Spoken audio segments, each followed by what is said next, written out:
Well, it's early morning and I'm headed to a PTQ today. So it's my first PTQ in more than a year, and I'm pretty stoked on it. It's been a while, and I'm playing Blue-White Heroic, so I'll give a little bit of a primer um, in MTGO. I'll just flash that in, I'm sure. And I'll have round-by-round updates when I get there. But for now, we still have to do the drive and all that business, so we'll see you in a little bit. Alright guys, here's a quick primer to Blue-White Heroic if you're unfamiliar with the deck. It's pretty straightforward and simple, which is why I wanted to do it, because it's just a good way to jump into the meta if you've been out of Standard for a while. I would say it's a very good, reliable, straightforward, fairly cheap deck to jump into Standard with. And Standard is very diverse right now, so you have a lot of options, but for my kind of play technique and what I knew about the cards in the format, and I've seen this this deck rather in action before, and I really like it. So I'll quickly explain how it works. So it's a pretty low creature count, and the essential creatures in the deck are Favored Hoplite, Battle-Wise Hoplite, and Hero of Iroes. Now, what you're trying to do is stick one of these creatures and then suit it up with all sorts of good enchantments like Ordeal of Thassa, Ordeal of Heliod, Stratus Walk, Aqueous Form, and then keep it protected with God's Willing, Feat of Resistance, Valorous Stance. So this version of the deck has a few interesting one-ofs, mostly because I wanted to, well, I should say I had a lot of help from a friend in designing the deck, and I actually borrowed his deck for this tournament. So he definitely had some main deck choices that I didn't have a part in the decision-making process, but I like that he did because I think it gave some good reliable options for any matchup, which is really convenient. So let's look at some of the one-ofs here. So we have Stubborn Denial, which is like a 4 spike for non-creature spells, but if you have a ferocious, 4 power or greater creature, you just get to counter the spell for 1 mana. In this deck, that card actually plays very well because we have these creatures that permanently get bigger from cards like Ordeal of Thassa. So the Ordeal cards from Theros block were very powerful, and they're twice as powerful on the heroic creatures that get the +1/+1 counters. So this deck is actually just pretty amazing at being consistently aggressive and still able to generate a lot of card advantage. One card that didn't play as well as I would have liked is Treasure Cruise, which I think is a great card in this deck, and that's sort of the weird thing because it's very easy to just make Treasure Cruise Ancestral Recall in this deck, but a lot of times I wasn't on the hunt for it, and I sideboarded it out. Now, if I was in a matchup that was like blue-black or Sultai control, I might see there being a pretty good argument to playing Treasure Cruise for good value. But I think all in all, if I could go back, I'd probably swap out. I guess if you have a control-heavy meta, go Treasure Cruise. But we had 2 Treasure Cruise in the sideboard as well, and I feel like that was ultimately unnecessary. I should talk about the other creatures real quick in this deck. Seeker of the Way is a very important creature for the aggro, either mirror matches or the red-white aggro decks. Very important card to have, Seeker of the Way.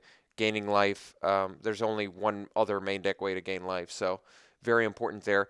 The Heliod's Pilgrim serve as a very good toolkit card. They search up your Ordeal of Thassa and your Ordeal of Heliod, or your Stratus Walk or your Aqueous Form. So when you need a guy to be unblockable, search up the Aqueous Form, and you want to draw cards, you search up the Ordeal of Thassa. When you need to gain life, you find the Ordeal of Heliod. So having 4 of those is just really nice. Also, keep in mind the Hero of Iroes makes your aura spells 1 less to cast. So your Ordeals costing 1 mana is also a very big deal.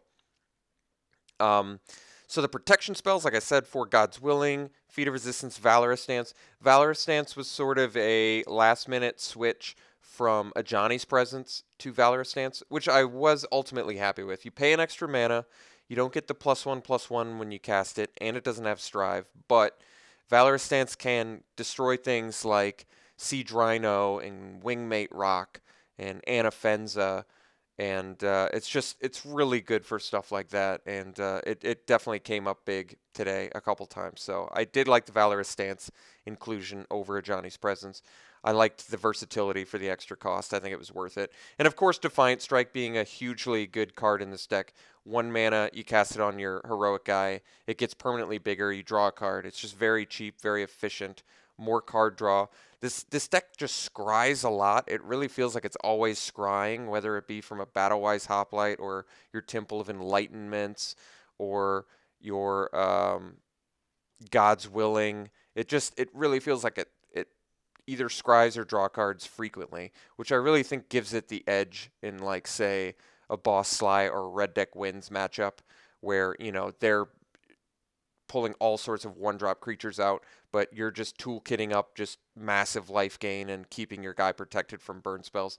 I did like this deck. I think it's a great deck. I think if I do some more PTQs, I would definitely consider running it again, maybe with a couple tweaks. The sideboard, we've got Lagana Band Trailblazers, which are really good in the red-white aggro matchups or burn, just basically burn decks. They have a very difficult time burning this creature without using multiple spells. So it just basically 2 of them come in for 2 of the favorite hoplites, since the favorite hoplites are killable much easier. 3 Glare of Heresies in the sideboard, and that's actually for the mirror match. It's a good way to take out, you know, hugely big heroic dudes. It's also very good in the Abzan aggro matchup, since they're running stuff like Fleecemane Lion and Anafenza and Siege Rhino. It's just nice to have it. Another Ordeal of Heliod for the you know, Red Deck Wins or the red-white aggro matchups, or even the any sort of aggro matchup you want another Ordeal. Disdainful Strokes are very good against control, Abzan Controller, blue-black Sultai. They tend to have, you know, high-impact, expensive spells like End Hostilities or the wipe spell from Fate Reforged. Name escapes me at the moment. Just very good for that. Even counter Siege Rhino, Sorin. So just very nice to have that. Erase, you know, any sort of enchantments that are popular in the format right now, like Outpost Siege, any of the Siege cards. Even in the mirror match, it might be worth it to take out like an Ordeal before they get the draw the cards from it. I know it's not great value, but them drawing 2 cards is also very bad value for you. So another Valorous Stance in case I need some more removal or more indestructibility. And then more Treasure Cruises for control. 2 more Stubborn Denials, which are just really good against any match that has a lot of either burn spells, removal spells, Planeswalkers. Stubborn Denial is just a fantastic card. I brought it in, I feel like, almost every match. Negate, same sort of thing as Stubborn Denial, just hard counter all the time. Yeah, so that's it for that's the deck in a nutshell. I can, I guess, really quick show you the mana base, which is pretty simple and straightforward. We have 9 plains, 2 islands, 4 flooded strands, 4 Temple of Enlightenments, a couple Manic Confluence, and 1 Tranquil Cove. So not that many tap lands, very few blue sources, which is almost what I always searched up with Flooded Strand, and then Temple. So the tap lands do hinder this deck, which is why you need like the Mana Confluences and the flooded strands and stuff. You know, paying yourself a little bit to just get access to blue mana when you need it. All in all, very fun deck, very straightforward. I recommend it if you're an aggro player like me.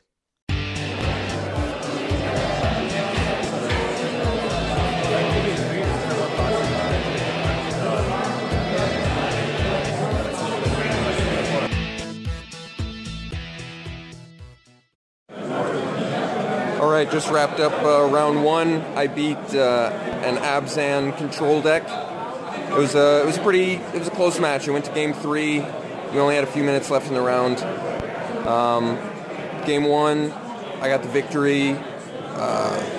Game 2, he sideboarded into the Destroy All Enchantments green card, which just prevented him from dying in game 2. I mulliganed in that game and kept a hand without a creature with 6 cards, which is usually a mistake, but it had a Temple of Enlightenment, and it was still close to a victory. And then game 3, I took it with a Battlewise Hoplite with Stratus Walk and just all sorts of backup counter spells to protect it. Alright, on to round 2. Okay, I have 2 rounds to report here. Round 2, I got a 22-minute time extension, believe it or not. There were a bunch of complications. They made me replace my sleeves, and my opponent was going to get a game loss, but apparently they just couldn't read his handwriting on something, so they got that all cleared up. I won that round. It was against a red-white aggro list, and it was close. It went to game 3. 2 Gods Willing in game 3. He let me get past both his Seeker of the Way and his Hordling Outburst for the win with a Lagana Ban Trailblazer. Match 3 I just lost, and that was to Abzan Control again. And game 1 was looking pretty good, but I had suited up a Seeker of the Way, which I think you're just not supposed to do. It was my only creature at the time, but I think you really have to suit up the creatures that get the +1/+1 counters, or you just can't do enough damage. So Seeker of the Way is very important in the aggro matches, but against Abzan Control it was no good. I did take it out games 2 and 3, but it's in the main deck game 1, so eventually, I took game 2 pretty soundly. He really didn't even have a chance to, as soon as he tried to resolve a Sea Drino, I already had a disdainful stroke for that. It was pretty close in game 3. He had a quick start, stuck a Sea Drino that was able to get enough damage in, and he was able to stick removal. I couldn't protect one of my guys on a pretty crucial turn, so lost round 3, moving into round 4 with a 2-1 record.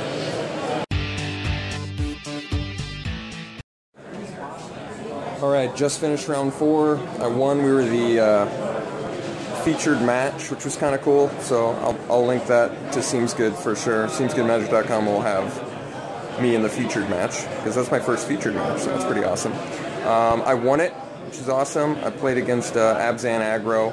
It was a very tight match, and I'll just have the link to that so you can watch that. Okay, see you for the next round. Okay, lost round 5 in the mirror match. Went to game 3. It was a tough match. Opponent had some great hands. I was even on the play in game 1, but I only had a 2-drop. He went Hoplite, Ordeal of Thassa into Ordeal of Heliod on turn 3, and just got too much value, so I couldn't keep up game 1. He was stuck on 1 land game 2, so I slaughtered him then. And then in game 3, he had a turn 2 hero, and then turn 3 double Ordeal. So, Ordeal of Heliod plus Ordeal of Thassa, so too much value gained, and I couldn't keep up, couldn't come back. Sided in Glares to exile his creatures and stuff, but I just didn't see him, didn't see my Valorous stance, so not ideal draws, lost the mirror. So at this point I'm out of contention for winning the PTQ, but we're going to keep going, so I'll see you next round. Alright, got a round 6 loss, unfortunately.